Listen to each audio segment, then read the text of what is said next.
Aujourd'hui, c'est la première rencontre autour de l'alimentation organisée par la région. La présidente Carole Delga a parlé d'une révolution alimentaire qui est en marche. C'est ce que vous préparez aujourd'hui ici?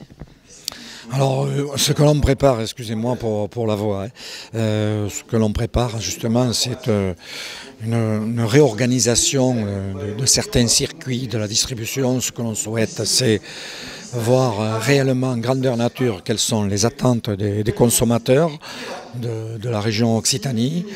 Et en clair, mettre en adéquation la production face à l'alimentation, réorganiser certains circuits. Lorsqu'on parle de restauration collective, on ne peut pas dire éternellement que 80% de la viande consommée dans les métropoles, dans les grandes métropoles régionales proviennent hors de la région Occitanie, sans essayer de faire quelque chose, de récupérer certaines parts de marché qui s'offrent à nous.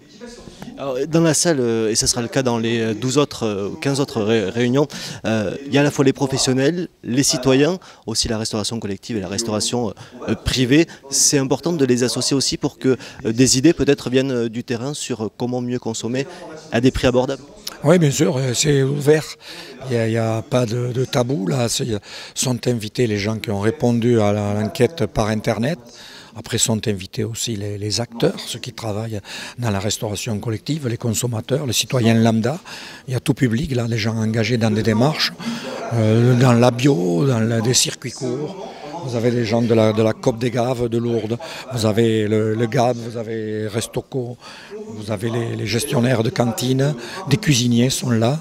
Et c'est effectivement en s'appuyant sur tous ces avis que l'on pourra construire une politique pour réellement changer les choses, faire ce qui se passe au niveau des états généraux de l'alimentation à Paris, qui ont à peu près les mêmes objectifs, 40% d'approvisionnement en produits locaux, en partant du postulat que nos emplettes sont nos emplois.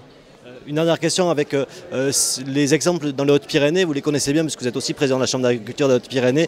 Mangeons Happy qui a été mis en place, à la plateforme, la légumerie, il y a plein d'initiatives. Ça peut aussi servir d'exemple pour toute la région.